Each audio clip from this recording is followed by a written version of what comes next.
As you open your eyes, blinded by the glaring sun, you see the silhouette of a beautiful world, full of snow-topped mountains, whose peaks pierce the cotton clouds. The blue oceans that dive deep towards the Earth's core, and white cliffs mirrored in silver waterfalls, all of which are dotted with treasures that are yours for the taking. But be warned, for ARK is not bereft of danger. It challenges you to be better, with its harsh environment. Although beautiful by design, it forces you to learn from your mistakes.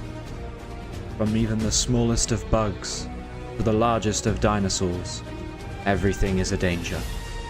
From the cold to the heat, from starvation to thirst. The odds are stacked against you, but your will to survive is strong, and that is what you shall do. What's going on, guys? Panda here, and today I wanted to discuss something that I think a few people have been asking themselves recently, and that question is, should I buy ARK Survival Evolved in 2020? Am I going to enjoy it? Now, I could say yes and end the video right here, but I know for a lot of people that isn't going to help them come to a decision. So in today's video, I'm going to discuss the pros and cons of the game and what's good about it, what's bad about it, and try and showcase to you why I think ARK is worth you giving a try. So if you have little to no pre-existing knowledge of ARK, I hope that you're going to find this video informative. I would like to say that I'm not actually going to be talking about ARK Genesis in this video because it is a DLC. I have not personally tried it, but I've heard some pretty bad stuff about Genesis, and so if you're a newcomer, I would highly recommend that you stay away from that DLC for as long as you possibly can. Decide on whether you actually like ARK and the core aspects of the game, and then if you think that Genesis tickles your fancy, you can go over there and play that. But from what I have seen and what I've heard, Genesis is an extremely hard DLC, and it does not offer the same experience as the base game. So if you're playing Genesis first, or you've played Genesis but you've not played regular ARK, give ARK another go, because Genesis is so much harder and it's so much more frustrating, and I've heard a lot of people get really angry about it. The whole ARK community is sort of up in turmoil about this DLC because they're not really sure how to feel about it. So yeah, I just wanted to add that in before we start the video.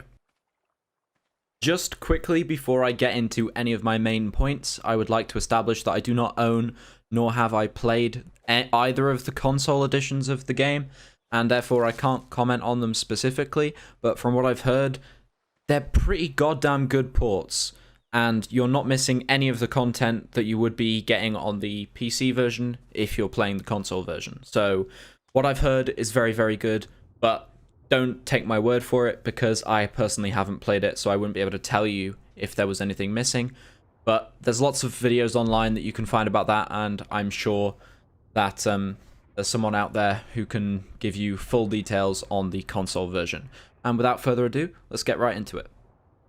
So, ARK is an open-world survival sandbox with some adventure-style features. As in Rust, DayZ, and various other survival games, you will begin forced into a world with nothing but the skin on your back and just enough clothing to save yourself from embarrassment. Though, despite these similarities and in its appearance, ARK is an incredibly ambitious game. For many, it looks like any other entry into a now oversaturated survival game genre.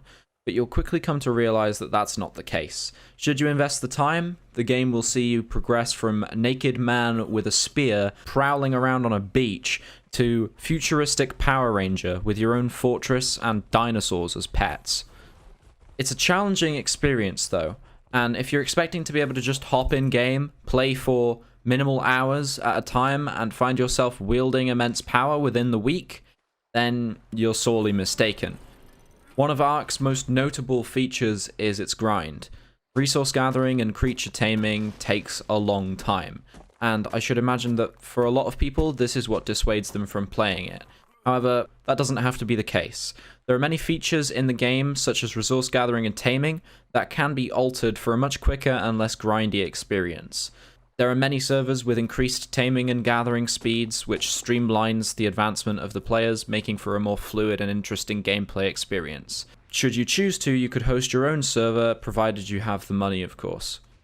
It's also worth noting that for a lot of players, I think the grind is what makes the game special. Someone likes the challenge of having to grind and gather materials for hours on end just so that they can do something. It's a sense of achievement, you know? But it's also important to bear in mind that ARK also has a single-player storyline sort of thing. It's commendable to have. To be a PvP multiplayer game and have a single-player storyline is quite ambitious. There are 4 bosses that the player can choose to face alone or with friends if they want, and I'll admit, it's bloody hard. So if you want a very challenging single-player experience, then ARK is definitely for you. I've seen lots of people praise the storyline in ARK, but in complete honesty, it's not really that special. Sure, the lore is interesting, but the storyline is only found if you explore the map for hours on end, finding these tiny little explorer notes, which is somewhat rewarding as they do provide XP for the player, but it's also completely optional and doesn't really affect your progression that much. And personally, I just found that it was a little bit underwhelming. Personally, for me, I think the charm of ARK is found in the challenges it presents you with as a player. Where the game truly thrives is in its community. Don't get me wrong here, you can play ARK by yourself should you choose to, but the multiplayer is where the game is truly brought to life. Whether you play on a public server or a private server with your friends, or even on a public server by yourself but in a member of a tribe, the game becomes far more enjoyable when played with others. The gameplay suddenly feels far more dynamic. Taming your first dinosaur with your friends by your side is a spectacle and a memory that I won't soon forget after I played ARK for the first time, and it will likely be a similar experience for you. The way that gear, building, and taming progresses is incredibly satisfactory. Starting small and weak, and then gradually increasing in both size and strength, upgrading gradually from cloth clothing to steel armor, from thatch buildings to metal fortresses, and from herbivores to the most feared apex predators in history is a fantastic feeling. The pacing of the upgrades is incredibly well executed, and with the additions of PvP and supply crates that drop around the map, the advancement system of the game largely feels very entertaining and highly dynamic. You can be someone who doesn't really have that much of a base, or someone who isn't doing so well on the server, and then you can suddenly get really lucky with a good drop, and suddenly you'll have yourself like a long neck rifle and a bunch of bullets, and you can take out somebody should they pose a threat to you. And it just makes the gameplay feel a lot more entertaining because it feels as if anything can happen.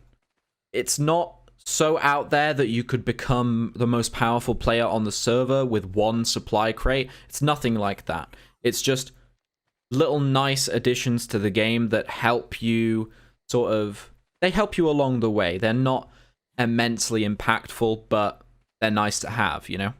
However, that's not to say that the system is perfect. In fact, the building system in ARK can be quite frustrating at times with its various restrictions and quirks, not being able to place building blocks inside of cliffs, or being able to place certain building blocks but not others.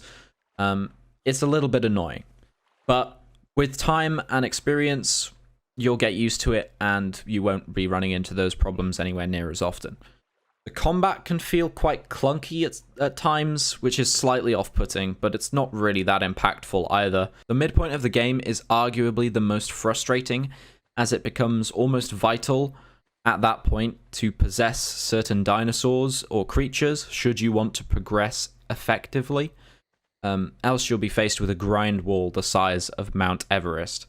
And let's be honest, no one really wants that. Of course, this can be remedied if you put up the gathering rates and make it so that you have 3 times harvesting on the server or whatever it is.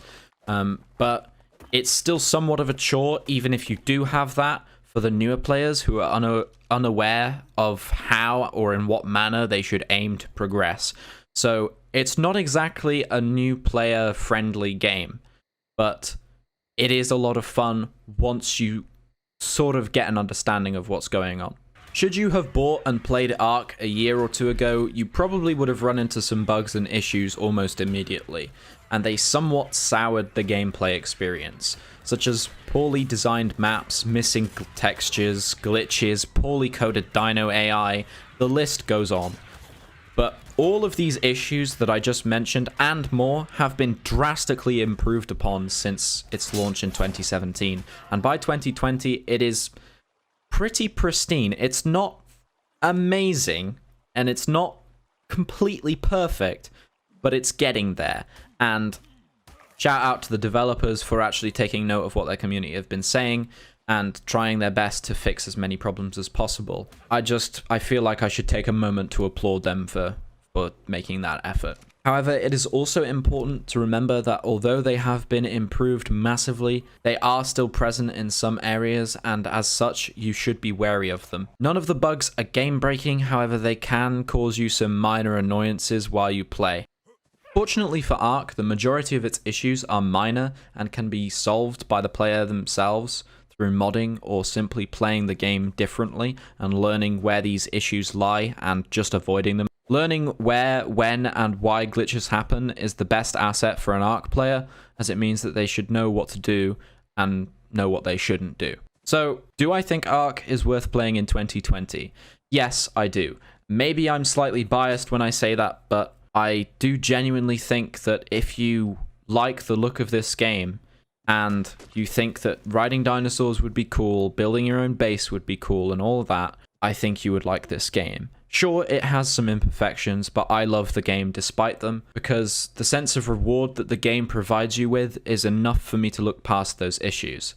The feeling of playing with friends on ARK is outstandingly fun, and the constant, ever-looming threat of danger is terrifying yet exhilarating. Do I think it's for everyone? No, of course I don't. Some people will love it, some people will hate it, but I think it's a game that everybody should at least try before they make up their minds completely. My one bit of advice for any newcomers is don't get too attached to your first dinos, because chances are they're not going to live. And always have backup gear in your house or wherever your base is set up, because you're going to die, and getting your stuff back is going to be a pain in the backside if you don't have the proper... You don't have a proper system in place to then try and get it back. You want some backup stuff. So, thank you guys very much for watching. I hope you enjoyed the video. If you did, don't forget to hit that like button and subscribe for more. I will see you guys in the next one. And let me know if you guys would be interested in seeing an ARK playthrough, because I've been playing this game for probably the last 3 weeks solidly, and I've been really, really enjoying it. I think I'm on like 250 hours now, but that's because it's a great game, in my opinion. And yeah, if you guys want to see some gameplay, just let me know. And thank you guys all so much for watching the video. Peace!